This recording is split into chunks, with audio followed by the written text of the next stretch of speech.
रहीम, बुजुर्गों, नौजवान साथियों और मेरी इज़्ज़त माब पर्दनशीन माँ और बहनों, इंतखाबात का वक्त है, इंतखाबी जलसा है और आप और हम यहाँ पर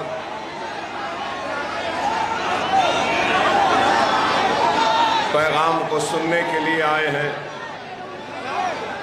मैं आपके दरमियान में आपसे मुखातिब करने के लिए आया हूँ और आप यहाँ पर हमारे खुतबात को सुनने के लिए आए हैं। मैं आपके जज्बात की कदर करता हूँ, आपके मोहब्बत की कदर करता हूँ और ये बात जरूर कहूँगा कि सदक़े जाऊं 1000 सलाम आपकी मोहब्बत पर। बहुत कम लोगों को अल्लाह मोहब्बत से नवाजता है और अल्लाह का मैं जितना शुक्र अदा करूं कम है कि अल्लाह ने मुझ जैसे गुनहगार को आपकी इतनी मोहब्बत और आपका इतना खुलूस से नवाजा है। इंतखाबात में कई सियासी जमातें आज आपके दरमियान में हैं। एक तरफ भारतीय जनता पार्टी, शिंदे सेना और अजीत पवार की नेशनलिस्ट कांग्रेस है, तो दूसरी तरफ कांग्रेस है, शरद पवार एनसीपी है और उद्धव ठाकरे की सेना है। और फिर इस इंतखाबात में मजलिस-ए-इत्तेहाद-उल-मुस्लिमीन भी हिस्सा ले रही है और आज मैं मजलिस-ए-इत्तेहाद-उल-मुस्लिमीन की जानिब से आपके दरमियान में अपनी जमात का पैगाम दूंगा और अपनी जमात की सोच को बांटने की कोशिश करूंगा। अपनी जमात की फिक्र आपके सामने रखूंगा और मैं अपनी जमात की कारकर्दगी या फिर आने वाले कल में किस तरीके से काम करूंगा यह आपके सामने रखूंगा। लेकिन अपनी बात रखने से पहले मैं आपसे ये बात जरूर कहूंगा कि मैं आज अगर आपके दरमियान में आया हूं तो मैं कोई नफरत का पैगाम देने नहीं आया हूं, मैं कोई दीवारों को खड़े करने के लिए नहीं आया हूं, मैं किसी को बांटने नहीं आया हूं। मैं अपने खिताब के जरिए न सिर्फ आपका बल्कि जो लोग हमसे दूर हैं उनके भी दिलों को जीतने की कोशिश करने के लिए आपके दरमियान में आया हूं। और आपको और हमको इस बात पे गौर और फिक्र करनी चाहिए कि हमारे मुल्क का नाम क्या है। हमारे मुल्क का नाम इंडिया है, भारत है, हिंदुस्तान है और इस भारत में, इंडिया में, हिंदुस्तान में हिंदू भी रहता है, मुसलमान भी रहता है, सिख भी रहता है, ईसाई भी रहता है, एससी भी रहते हैं, एसटी भी रहते हैं। हर मजहब के मानने वाले इस मुल्क में रहते हैं, बसते हैं। और आपके हमारे मुल्क हिंदुस्तान के दस्तूर ने हर हिंदुस्तानी को बराबर का हक दिया है। हमारे हिंदुस्तान और हमारे भारत, हमारे इंडिया के दस्तूर में कोई नंबर 1, कोई नंबर 2, कोई नंबर 3, कोई नंबर 4 नहीं है। सब बराबर हैं। हिंदू भी बराबर है, मुसलमान भी बराबर है, ईसाई भी बराबर है, सिख भी बराबर है। हर एक को बराबर का हक व इख्तियार दिया गया है। तो फिर क्या बात है कि आज अगर हम देखते हैं 10 बरस से, एक तरफ 10 बरस की कारकर्दगी को देखेंगे तो एक तरफ 70 बरस की कारकर्दगी को देखेंगे। अगर आज मैं पहले 10 बरस की बात कहूं तो जब मिस्टर मोदी वजीर आजम हिंदुस्तान बने तो उन्होंने एक नारा दिया था, आपको याद होगा। कई नारे दिए थे लेकिन एक नारा दिया था, सबका साथ, सबका साथ, सबका विकास, सबका विश्वास। तो अब सवाल यह है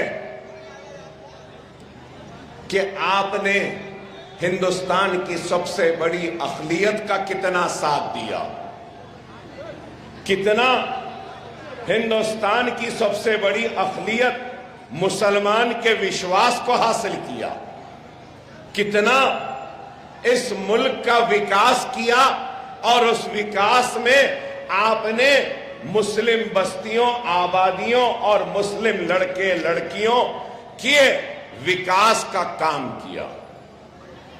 ये एक सवाल है। अगर आज हम देखते हैं जिस दिन से दिल्ली के तख्त पर बैठे उस दिन से आगाज तो करना था तो बेरोजगारी को दूर करने का। क्या हमारे मुल्क का सबसे बड़ा मसला बेरोजगारी नहीं है?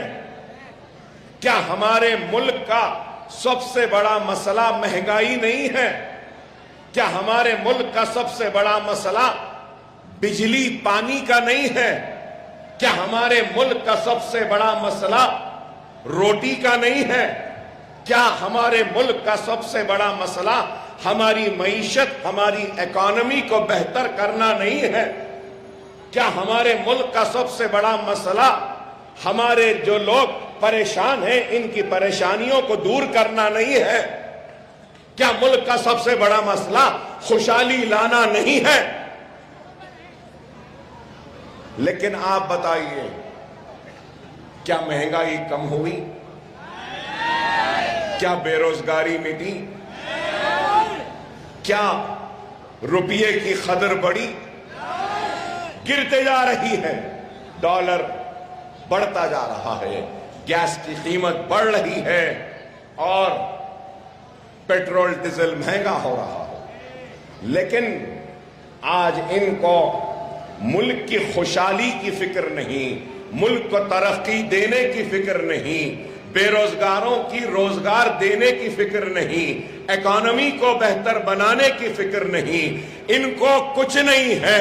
फिक्र है तो सिर्फ क्या, जिस दिन बैठे लव जिहाद, घर वापसी, हिजाब ban, beef ban, Muslim person law खत्म करो, तलाक सलासा लाओ, सीए, एनआरसी और अब क्या है, वक्फ अमेंडमेंट एक्ट। तो मैं आपसे और आपके जरिए आपके हमारे वजीर आजम हिंदुस्तान से पूछना चाहता हूं, आप मुल्क के सबसे बड़े मसाइल पे तवज्जो क्यों नहीं देते? बेरोजगारी को दूर क्यों नहीं करते? आप महंगाई को कम क्यों नहीं करते? आप सनतों का इजाफा क्यों नहीं करते? आज यहां इस मजमे में कई लोग होंगे जो उत्तर प्रदेश के किसी गांव के रहने वाले हैं, कोई बिहार से हैं, कोई इधर से हैं, उधर से हैं। मैं ये कहना चाहता हूं कि कोई भी अपनी रियासत, अपना गांव, अपना शहर नहीं छोड़ना चाहता। अगर उसको उसके गांव में रोजी रोटी मिल जाती तो वो यहां नहीं आता। अरे रोटी की तलाश में आया है, रोजी की तलाश में आया है, खुशहाली की तलाश में आया है। अगर उसको रोजी रोटी, पानी, नौकरी सब मिल जाती तो वो अपने गांव में अपने घर वालों के साथ, अपने खानदान के साथ खुश रहता। तो क्या किया इन्होंने? इन्होंने क्या किया बताइए? कुछ नहीं किया। एक हिजाब में लड़की पढ़ना चाहती है, पढ़ने नहीं दिया। पहले नारा दिया सबका साथ, सबका विकास, सबका विश्वास। तो दूसरा नारा दिया बेटी पढ़ाओ, बेटी बचाओ। अरे बेटी, क्या बेटी सिर्फ तुम्हारी बेटी बेटी है? मुसलमान की बेटी क्या बेटी नहीं है? अब आप बताइए, क्या हिजाब पहनना गुनाह है? क्या आज इंटरनेशनल कोर्ट ऑफ जस्टिस में हिजाब पहनकर हमारी बहन इंसाफ के लिए लड़ती है? इंटरनेशनल कोर्ट ऑफ जस्टिस में आज दुनिया की कई पार्लियामेंट में हिजाब के साथ एक मुस्लिम लड़की ऐवान में जाकर कानून बनाने के हिस्सेदार बनती है। लेकिन अफसोस मिस्टर मोदी, आपकी बीजेपी की रियासतों में हिजाब बैन की बातें की जाती हैं। अरे आज हम जब ये सवालात करते हैं तो हमको भड़काऊ कहते हैं। अरे मैं यहां पर ये नहीं कह रहा हूं कि मुसलमान का मसला बेरोजगारी है, नहीं, सारे हिंदुस्तानियों का सबसे बड़ा मसला बेरोजगारी है। हिंदू की भी है, मुसलमान की भी है, सिख की भी है, ईसाई की भी है। क्या बेरोजगारी की बात करना भड़काऊ है? क्या रोटी की बात करना भड़काऊ है? क्या अपनी हक की बात करना भड़काऊ है? अरे आप खुद बताइए, यहां जहां मैं खड़ा हूं, यहां पे खुरैश बरादरी के लोग हैं, परेशान है खुरैश बरादरी। खबरस्तान में दीवार डाल दी। एक जिस तरीके से इतना परेशान कर दिया, कारोबार में परेशानी। मगर आप देखो, आप देखिए, यहां कोरला में और आपके इलाके में एक खुरैशी का मेरा भाई अपना कारोबार नहीं कर सकता, उसको सताया जाता। गाड़ियां जिस तरीके से लाना है, आरटीए उसकी इजाजत, परमिशन नहीं देती। मरने के बाद दफन करने नहीं देते। मैं आज पूछना चाहता हूं, दुनिया में 5 ममालिक हैं जो सबसे ज्यादा बीफ एक्सपोर्ट कर रहे हैं। दुनिया में हिंदुस्तान का नंबर 4था है। कितना? यहां का गरीब कारोबार नहीं कर सकता, लेकिन मिस्टर मोदी की गवर्नमेंट सालाना 25,000 करोड़ का बीफ एक्सपोर्ट कर रहे हैं। वाह वाह वाह वाह। अरे अब मैं बोलूं तो और बुरा दिखेगा, खराब दिखेगा। बीफ बैन करने वाले ये हैं। और मैं एहतराम करता हूं हिंदू मजहब का, नहीं, मेरा मजहब नहीं सिखाता कि दूसरे मजहब को बुरा करो। नहीं, अगर हिंदू मजहब में गाय माता है तो मुझे एहतराम है उसका, लेकिन एक तरफ यहां कारोबार नहीं कर सकते और आप एक्सपोर्ट कर रहे हैं। क्या आप भूल गए? क्या आप भूल गए? आपको याद दिलाना चाहता हूं, इलेक्टोरल बॉन्ड्स जो चंदा लेते हैं सियासी जमात को चलाने के लिए, यही भारतीय जनता पार्टी, यही नरेंद्र मोदी, यही योगी, इन्होंने बीफ एक्सपोर्टर से भी इलेक्टोरल बॉन्ड्स का चंदा लिया।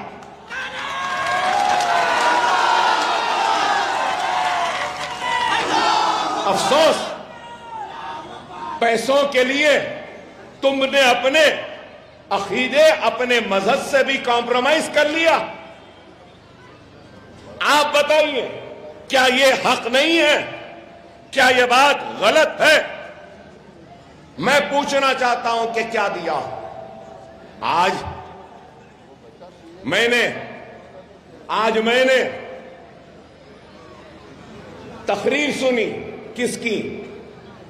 हमारे वजीर दाखिला हिंदुस्तान मोहतरम अमित शाह साहब की। और आप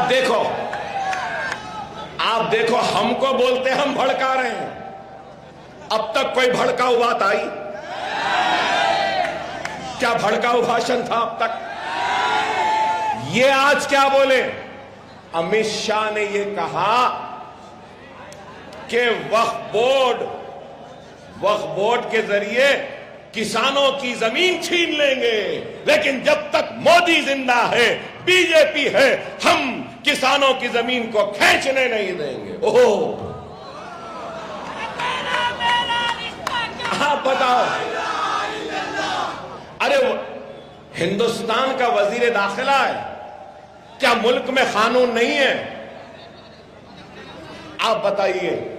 मैं आपके जरिए हिंदुस्तान के वजीर दाखिला अमित शाह साहब से सवाल करना चाहता हूं। अमित शाह साहब, आपका भी घर होगा, प्रॉपर्टी होगी आपकी, आपके नाम पे होगी, रजिस्ट्रेशन डिपार्टमेंट में रजिस्ट्रेशन हुआ होगा, रेवेन्यू रिकॉर्ड्स में उसका इंदराज होगा कि ये डोर नंबर, ये हाउस नंबर का ओनर अमित शाह है ना? अब क्या मैं जाके वो घर मेरा है बोल सकूंगा? क्या मैं अमित शाह का घर ले सकता हूं, जो कि उनका खरीदा हुआ, उनकी मेहनत के पैसों से खरीदा हुआ घर है? उसके लिंक डॉक्यूमेंट्स हैं, सपोर्टिंग डॉक्यूमेंट्स हैं, रजिस्ट्रेशन डिपार्टमेंट ने रजिस्ट्री की है, उनके नाम पर पूरा रिकॉर्ड है। तो अकबर ओवैसी क्या उनका घर ले सकता है? तो आप बताओ, अगर किसान की जमीन है तो वक्फ बोर्ड क्यों लेगा? वक्फ बोर्ड की जमीन ऐसे ही वक्फ की नहीं हुई। मुंतखब देखते हैं, रिकॉर्ड्स देखते हैं, देने वाले की ओनरशिप टाइटल को देखते हैं, सर्वे कमिश्नर पूरी इंक्वायरी करता है, उसके बाद में गजीट बनती है। लेकिन इनको देखिए, वजीर दाखिला ये बयान दिए, आज से 3 महीने पहले मिस्टर मोदी ने बयान दिया था मंगलसूत्र चले जाएंगे, अगर 2 है तो 1 चले जाएगी। गया किसका मंगलसूत्र? क्या मजाक है? आप बताओ, क्या मजाक है?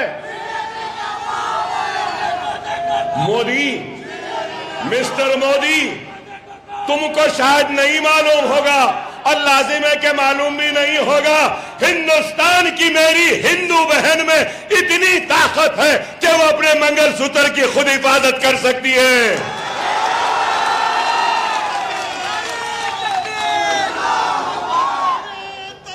आप बताओ कितना? आज मैं अगर ये बात कहता हूं तो कहते हैं कि भड़काओ। अरे भड़काने में हक बात कर रहा हूं। अब फिर बोल रहे हैं uniform civil code, uniform civil code UCC, मतलब शरीयत खत्म करना चाहते हैं। अमित शाह ने खुद बयान दिया और कहा, कहां पे, जो और एक रियासत में इलेक्शन हो रहा है महाराष्ट्र के साथ, वहां पर कहा कि यूसीसी लाएंगे लेकिन आदिवासियों को उसमें नहीं लाएंगे। क्या इस मुल्क का मसला यूनिफॉर्म सिविल कोड है या रोजी है, रोटी है, पानी है, बिजली है, नौकरी है, स्कूल है, कॉलेज है, बीमार के लिए दवाखाने होना है, बच्चों को खेलने के लिए मैदान होना है और डिग्रियां हासिल करने के लिए डिग्री कॉलेज होना है, बीमारी पर इलाज के लिए दवाखाने होना। क्या मेरी बात गलत है? बताओ। यूसीसी, यूनिफॉर्म, अरे यूनिफॉर्म सिविल कोड के बजाय यूनिफॉर्म डेवलपमेंट की जरूरत है, यूनिफॉर्म आई साइट की जरूरत है, यूनिफॉर्म जस्टिस की जरूरत है, यूनिफॉर्म डेवलपमेंट की जरूरत है, यूनिफॉर्म रोजी की जरूरत है, यूनिफॉर्म पानी की जरूरत है। आज हम जब ये बात करते हैं तो हम गलत दिखते हैं, बुरे दिखते हैं। क्या मेरी बात में कोई गलती है? क्यों? आज सिर्फ आप देखो तहरीर हो रही तो बस मुसलमान मुसलमान मुसलमान। मिस्टर मोदी को मैं एक पैगाम देना चाहता हूं और आप मेरे इस पैगाम से राजी है, मुतमईन है, तो मैं नारा लगाऊंगा, आप मेरे नारे पर तकबीर पर अल्लाह अकबर कहकर उसकी तायीद करना। मैं अकबरुद्दीन ओवैसी इस मजमे को गवाह बनाकर, इस मजमे को अपने साथ में लेकर कह रहा हूं, मिस्टर मोदी, हम मुल्क के वफादार हैं, हम इस मुल्क से मोहब्बत करने वाले हैं। मुल्क के लिए अगर वक्त ऐसा आएगा तो सबसे पहले मुसलमान अपने सीने और गर्दनों को पेश करेगा। क्या मेरी बात से आप मुत्तफिक हैं? नारे तकबीर, नारे तकबीर, नारे तकबीर। हमारी फिक्र छोड़ दो मिस्टर मोदी, रोजी की फिक्र करो, रोटी की फिक्र करो, इकोनॉमी की फिक्र करो, रुपये की फिक्र करो, डीजल और पेट्रोल की कीमत को नीचे लाने की फिक्र करो, सनत लाने की फिक्र करो, गरीबों के लिए स्कूल बनाने की फिक्र करो, बेघरों को घर देने की फिक्र करो, काम करो, तो कॉलेजेस बनाने की फिक्र करो, काम करो, दवाखाने बनाने की। तुम्हारी फिक्र क्या है? मुसलमान हिजाब उतार दे। तुम्हारी फिक्र क्या है? मुसलमान दाढ़ी कटवा ले। तुम्हारी फिक्र क्या है? मुसलमान टोपी न पहने। मैं टोपी भी पहनूंगा, दाढ़ी भी पालूंगा, अपनी मस्जिद में नमाज भी अदा करूंगा। फर्ज तो छोड़ो, मैं सुन्नतों और नफिलों को भी छोड़ने तैयार नहीं हूं।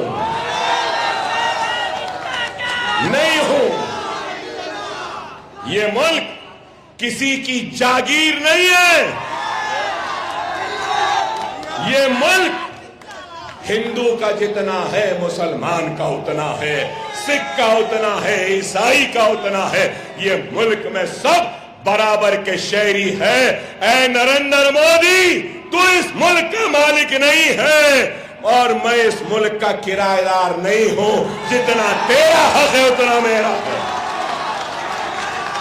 क्या मेरी बात गलत है? अरे ये बात बगैर किसी से डरे घबराए हम कहते हैं तो इनको बुरा दिखता है। आप बताओ, आज से चंद दिन पहले देवेंद्र फडणवीस ने क्या बयान दिया? कहा कि जिहाद वोटिंग हुई। हद हो गई, बताओ आप, हद हो गई कि जमहूरियत का सबसे बड़ा जश्न है, शहरी का सबसे बड़ा हक है तो वोट देने का।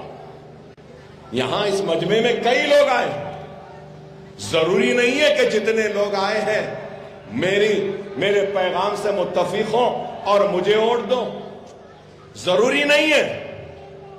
मैं मजबूर कर सकता हूं कि आपको, वो आपका हक है, आप जिसको चाहे वोट दें। नहीं अगर देना चाह रहे तो नीचे नाटा भी है, उसको दबाते हैं, आपका हक है। मगर ये क्या कहते हैं? वोट जिहाद। अरे हद होती है, हद होती है। क्या क्या बोलेंगे बताओ? मेरा क्या कसूर है? मेरा कसूर यही है कि मैं मुसलमान हूं, लेकिन मैं कह रहा हूं मोदी अकबरुद्दीन ओवैसी फख्र करता है कि वो मुसलमान है और मुझे फख्र है कि मैं मोहम्मद मुस्तफा सल्लल्लाहु अलैहि वसल्लम का उम्मती हूं। और अगर मुझे मुसलमान होने पर फख्र है, मेरे कलमे पे फख्र है, मेरे आका मोहम्मद मुस्तफा सल्लल्लाहु अलैहि वसल्लम के उम्मती होने पे फख्र है, तो मुझे हिंदुस्तानी व भारतीय व इंडियन होने पर भी नाज है।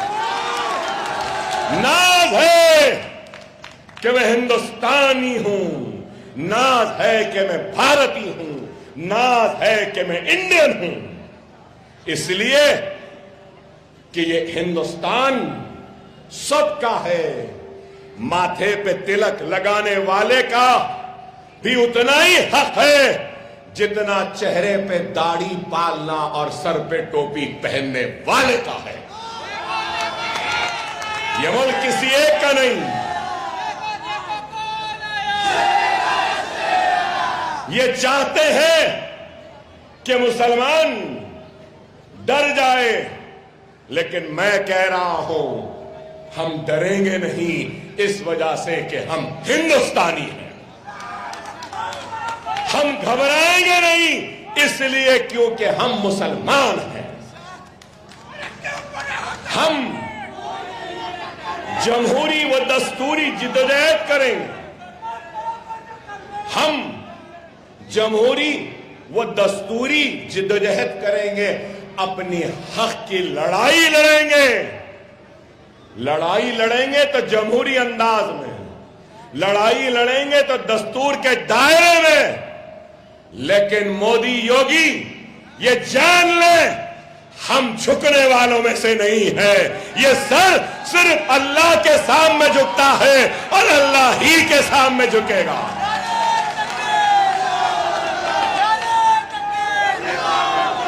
इनको तकलीफ है हमसे तो इसलिए कि हम किसी से डरते नहीं, घबराते नहीं। मेरे आका मोहम्मद मुस्तफा सल्लल्लाहु अलैहि वसल्लम ने डरना नहीं सिखाया, तो मेरे आका ने मोहब्बत से दिलों को जीतना भी सिखाया। हम डरते नहीं का मतलब ये नहीं कि हमको दबाते रहेंगे। हम अपनी मोहब्बत, अपने खुलूस, अपनी वफादारी के जरिए हम इस मुल्क में इतने नस्लों से रहे हैं, आने वाली नस्लों तक हम इसी मुल्क में रहेंगे। हम इस मुल्क से जाने वालों में से नहीं हैं। जिनको जाना था चले गए। हम यहां हैं इसलिए कि ये मुल्क हमारा है और इसको हम हमारा मानते हैं, इसलिए हम यहां हैं। मोदी योगी फिक्र करना है तो इस बात की फिक्र करो कि अयोध्या में बाबरी मस्जिद को शहीद किया। तुम ये क्यों नहीं सोचते कि राम भी तुमसे नाराज हो चुके हैं? क्योंकि तुमने राम के नाम पर इस मुल्क को बांटने का काम किया है और अभी भी तुम बांट रहे हो। हम इस मुल्क को बांटने के लिए नहीं, हम ये चाहते हैं कि हिंदू, मुसलमान, सिख, ईसाई सब मिले और सब एक हो जाए तो हम दुनिया के सुपर पावर बन जाएंगे। अगर मेरे आज के जलसे का पैगाम है तो यही है कि मुसलमानों, मेरे हिंदू भाइयों, मेरे ईसाई भाइयों, मेरे सिख भाई, मेरे पारसी भाई, सब हिंदुस्तानियों से मेरी अपील है कि ये बीजेपी के बहकावे में ना आओ, इनकी बातों में ना जाओ, अपने आप को मजहब के नाम पे अलग न करो, एक हो जाओ तो वो दिन दूर नहीं, दुनिया पे हम राज करेंगे, हमारी ताकत होगी, हिंदुस्तान सबसे ताकतवर होगा। यही है हमारी बात, यही है हमारा पैगाम। एक तरफ ये है कौन, बीजेपी, शिंदे सेना, पवार नेशनलिस्ट कांग्रेस। बीजेपी का सोच क्या है?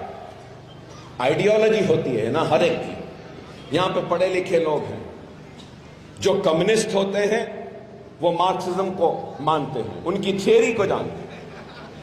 जो कैपिटलिस्ट होते हैं वो कैपिटलाइजेशन पर, सोशलिस्ट होते हैं, है ना, सोशलिस्ट, हिंदुत्व। बीजेपी की जो भी आइडियोलॉजी है आप जानते हैं, हिंदू नेशनलिस्ट सही है। बीजेपी सावरकर और दूसरे आरएसएस के सरबराह गोलवालकर, सावरकर और गोलवालकर को आइडियोलॉजी को मानने वाले। नेशनलिस्ट कांग्रेस मराठा और फिर सेक्युलर बोलती है, सब बोलती है अपने आप। शिवसेना भी सावरकर और गोलवालकर की थ्योरी को मानती है। सही है ना मेरी बात? अब सवाल यह है कि कांग्रेस उद्धव ठाकरे सेना के साथ और फिर उसके साथ एनसीपी के साथ। तो मेरा सवाल यह है, मैं शरद पवार साहब से भी पूछना चाहता हूं, मैं राहुल गांधी से भी जानना चाहता हूं, क्या आप सावरकर को और गोलवालकर को मानते हैं या नहीं? उनको हीरो मानते हैं या नहीं? सवाल ये है। मगर मैं बताना यह चाहता हूं, राहुल गांधी तो कई जलसों में कहते हैं कि सावरकर को हम नहीं मानते, आरएसएस की थियरी को हम नहीं मानते। फिर आज आप शिवसेना ठाकरे के साथ इत्तेहाद करे हैं, तो मैं पूछना चाहता हूं, क्या आप उनको महात्मा गांधी का सबक पढ़ाने में कामयाब हो गए या वो सावरकर का सबक आपको पढ़ाने में कामयाब हो गए? बोलो ना, ये भड़काऊ नहीं है ना भाई, भड़काऊ नहीं है ना, ये सवाल है, सवाल का जवाब दीजिए। मेरी आइडियोलॉजी क्या है? मजलिस की आइडियोलॉजी ये है कि हम सबको साथ लेकर जाएंगे और हमारी आइडियोलॉजी ये है कि हम हिंदुस्तान की सबसे बड़ी अक़लियत मुसलमानों की हक की लड़ाई लड़ेंगे। दस्तूर में जो हुकूक दिए गए हैं उन हुकूक को उन तक पहुंचाने की जिद्दोजहद करेंगे। हम शरीयत की इबादत करेंगे, मसाजिदों की इबादत करेंगे, हिंदू मुसलमान को सबको साथ में लेकर इस मुल्क को आगे बढ़ाएंगे, दलितों का साथ लेंगे। और हमने ऐलान किया है कि मराठवाड़ा की पसमानदगी के लिए हम मराठवाड़ा रीजन के लिए 50,000 करोड़ का मुतालबा करेंगे। और हमारी आइडियोलॉजी ये है कि मराठों को रिजर्वेशन मिलना चाहिए और मराठों के साथ हमको भी कुछ रिजर्वेशन मिलना चाहिए।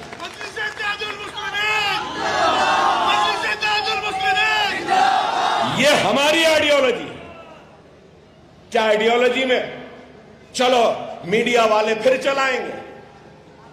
मेरा तो ये हाल है, यूं देखा तो परेशानी, अब तो घड़ी देखना भी बंद कर दे रहा हूं। अरे भाई, मैं पूछ रहा हूं आपसे और मैं कह रहा हूं, क्या मुसलमान की बात कर रहा हूं तो कल बोलेंगे ये मुसलमान की बात कर रहे हैं? अरे देखिए, मैं 6 टाइम का एमएलए हूं। कितना? 6 टाइम, अल्हम्दुलिल्लाह। 25 बरस का था, आज 50 का हूं। मुसलसिल जीतते जा रहा हूं और जब जीतता हूं तो मैं अल्लाह के नाम से कसम खाता हूं, दस्तूर पे हलफ लेता हूं कि मैं इस मुल्क का वफादार रहूंगा और इस मुल्क के कमजोरों पिछड़े लोगों की मदद करूंगा और जो पीछे है उसको आगे लाऊंगा, जो पिछड़ा है उसको ताकतवर बनाऊंगा। क्या कोई इस बात से इनकार कर सकता है कि हिंदुस्तान में सबसे पीछे, सबसे आखिर, सबसे पिछड़ा हुआ अगर कोई है तो वो मुसलमान है और मैं पीछे रहने वाले मुसलमान को आगे लाने की काम कर रहा हूं। मजहब की सियासत नहीं बल्कि पिछड़े को आगे ला रहा हूं। कल मुसलमान अगर आगे आ जाएगा और अगर कोई ब्राह्मण पीछे रहेगा तो अकबरुद्दीन ओवैसी उस ब्राह्मण के लिए लड़ेगा और उसको आगे बढ़ाएगा, क्योंकि मैंने दस्तूर की कसम खाई।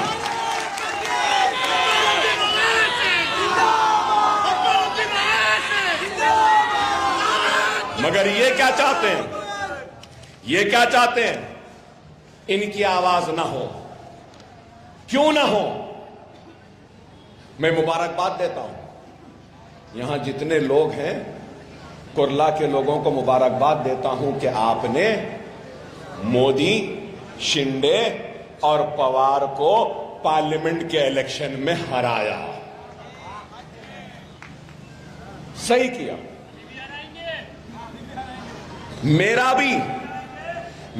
भी सारे महाराष्ट्र के सेकुलर हिंदू, मुस्लिम, सिख, ईसाई, दलित, मराठा समाज सबसे अपील है कि बीजेपी, शिंदे सेना, पवार नेशनलिस्ट कांग्रेस को शिकस्त देना और जहां पर मंजलिस है वहां पे मंजलिस को ओढ़ देना।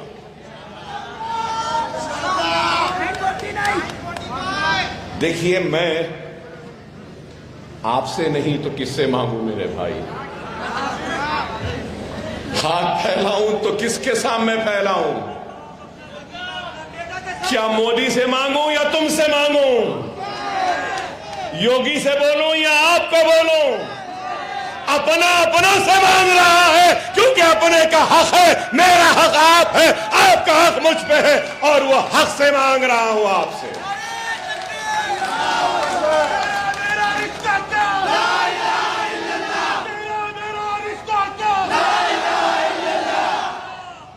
आज वक्त है, हालात है, मैं कह रहा हूं, जोरदार इंतखाबी कशमकश चल रही है। याद रखो, एक वक्त होता है बीज के बोने का, दूसरा वक्त होता है उस फसल को तैयार करने का और तीसरा वक्त वो होता है जब फसल तैयार हो जाती है तो उसको काटने का। हम 10 बरस पहले आए थे, बीज लगा के गए, अब वो बीज एक फलदार दरख्त बन गया है। इस दरख्त को काटो नहीं, ये काटने का वक्त नहीं, फल खाने का वक्त है मेरे भाई, याद रख लो। और फल खाने का वक्त है, इसलिए कह रहा हूं, नहीं मालूम, आइडियोलॉजी तो बाकी नहीं रही। इन्हें इनके साथ, उन्हें उनके साथ, उन्हें उनके साथ, इन्हें इनके साथ। इलेक्शन 2 मिलकर लड़ते, इलेक्शन के बाद दोनों बिछड़ गए। Tata bye bye, Uddhav Thackeray बोले चले गए, फडणवीस टाटा बोले चले गए, फडणवीस मोदी बोले हाँ हमको छोड़ के जाते हम तुमको तोड़ देंगे, तोड़ दिए। आधा इधर आधा उधर, वो इधर। अब इलेक्शन के बाद में कोई ताज्जुब की बात नहीं है, कोई ताज्जुब की बात नहीं है कि उद्धव ठाकरे फिर से मोदी जी कह के हाथ मिला लेने को कम नहीं है। कोई ताज्जुब की बात नहीं है कि फिर से शरद पवार मोदी से भी हाथ मिला सकते हैं, अजित पवार फिर से शरद पवार के पास भी जा सकते हैं। बहरहाल कोई यकीन नहीं है, कोई भी कहीं भी जा सकता है। जिसको जहां जाना है जाओ। मेरे प्यारे मुसलमानों, तुम यहां आ जाओ, हम इन सबको नचाएंगे, ये समझो।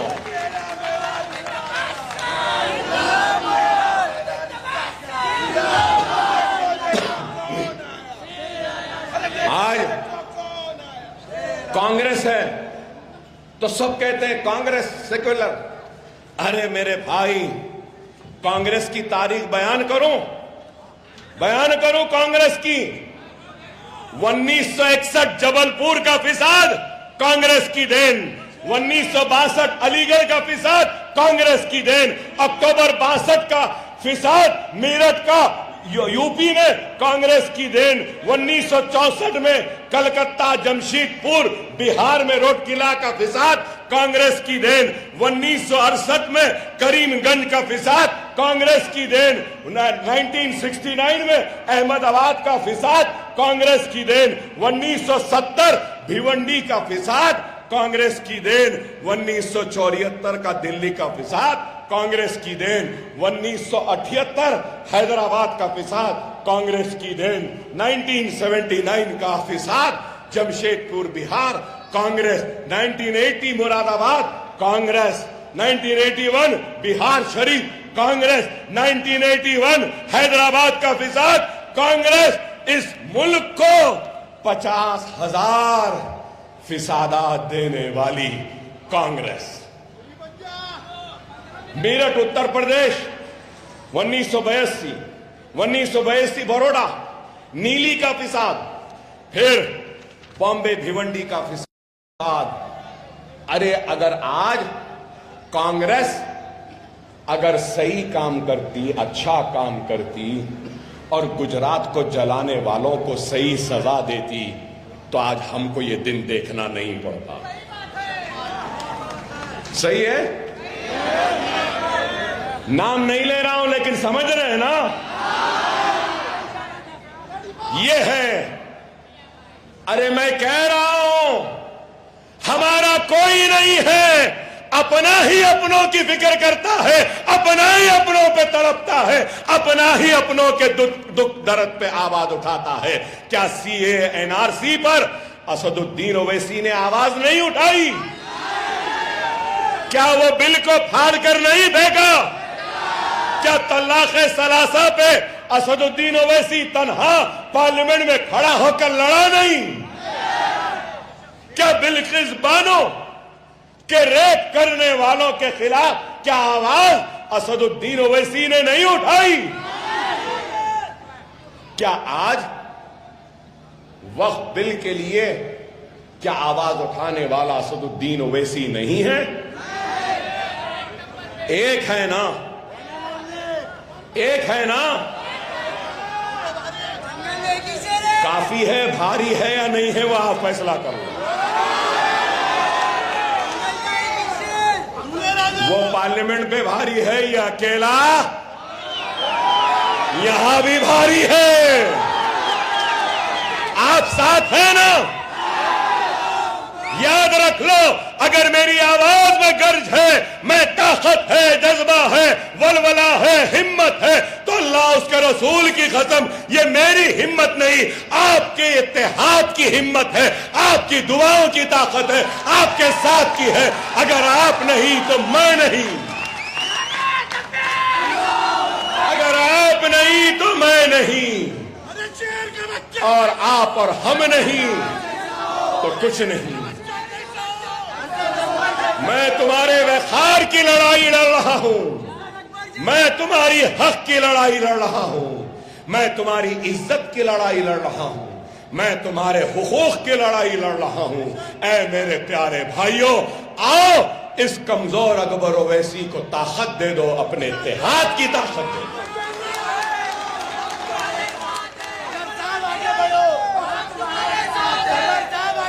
मेरे भाई, मैं बीमार रहता हूं, मैं बीमार रहता हूं, एक गोली है, अंतड़ियां नहीं, मेरे गुर्दे खराब हैं, ये हाथ मेरा उठता नहीं, पूरा हाथ छन्नी है। लोगों ने कहा ये तो मर जाएगा। आज भी डॉक्टर्स ने मुझसे कहा कि अगर आप जाएंगे, तकरीर करेंगे, गाड़ी में हिलेंगे तो आपकी अंतड़ियां फट जाएंगी, आप मर जाएंगे। लेकिन मुझे अपने दर्द, अपने कर्ब, अपनी तकलीफ से ज्यादा अपने मुसलमानों के दुख तकलीफ का एहसास है, इसलिए आया हूं तुम्हारे दरमियान।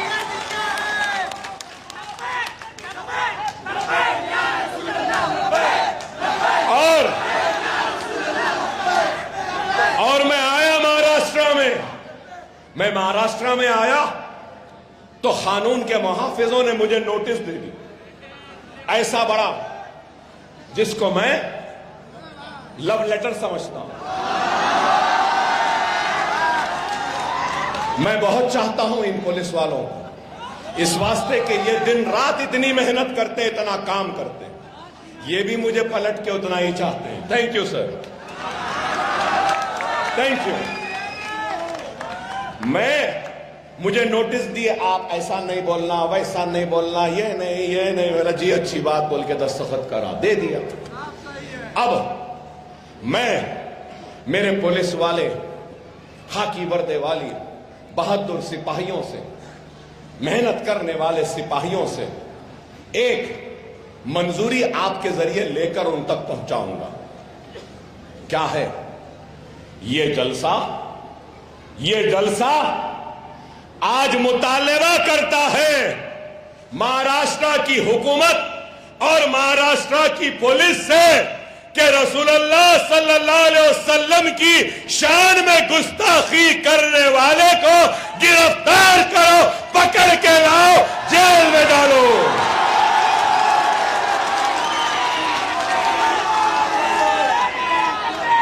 मेरा मुतालबा कबूल है? मेरी बात से राजी है? क्या मैंने सही बोला? क्या मैंने आपकी दिल की बात कही?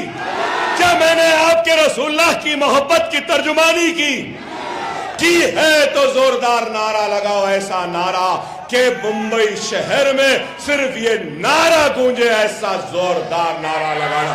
नारा तकबीर, नारा तकबीर, नारा तकबीर। मुझे यकीन है मेरी बात नहीं तो नहीं, इनकी बात तो ये जरूर सुनेगा। याद रखो, वक्त है, हालात है, यहां है हमारी बहन अस्मा शेख। सारे नाम पढ़ लो, एक नाम अपना नजर आएगा मजलिस का, जरा इसका ख्याल रखो। हां, लोग इधर जा रहे, उधर जा रहे, मैं यकीन से कहता हूं कि ये मेरी ईमान वाली बहन, कलमा पढ़ने वाली बहन कहीं नहीं जाएगी, हरे झंडे के साथ ही रहेगी, मजलिस के साथ रहेगी, आपकी लड़ाई रहेगी। आपको इसके साथ की जरूरत है और इसको आपके साथ की जरूरत है और आप दोनों के साथ की जरूरत अकबर ओवैसी को है। अकबर ओवैसी, आप और ये मिलकर एक नई तारीख रचेंगे और इंशाअल्लाह ताला हम कुर्ला की इस रिजर्व सीट से उन लोगों को भी शिकस्त देंगे जिन्होंने कभी अंबेडकर को भी शिकस्त दी थी। ये वही सरजमीन है, प्रेस वाले हैं। अंबेडकर को तो सब बोलते हैं ना, आपको नहीं मालूम नौजवानों, 1950s में यही हलके से बाबा साहब अंबेडकर इलेक्शन लड़ना चाहते थे, तो कांग्रेसियों ने बाबा साहब अंबेडकर को टिकट नहीं दिया, वो दूसरे एक पार्टी से लड़े, तो सबने मिलकर बाबा साहब अंबेडकर को हरा दिया।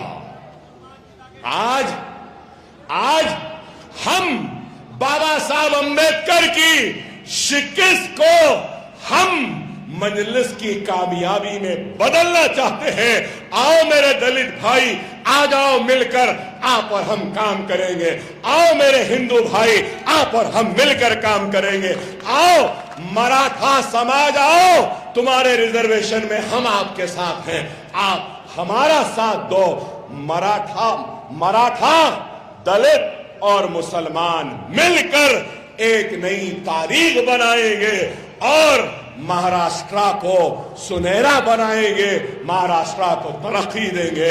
यही कहना था, यही दरखास्त थी। कमजोर आवाज दब रही है, बस आखिर में आपसे 2-3 नारे लगाऊंगा, जोरदार लगाऊंगा। लगाएंगे ना?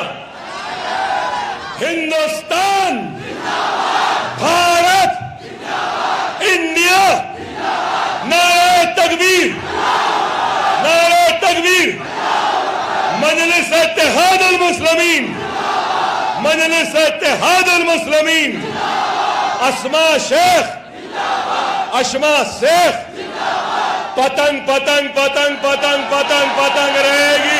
पतंग खिली भी है, झुकाना है, जोर से खींच के काटना है आसमान में, सिर्फ पतंग पतंग पतंग रहेगी। सलाम अलैकुम।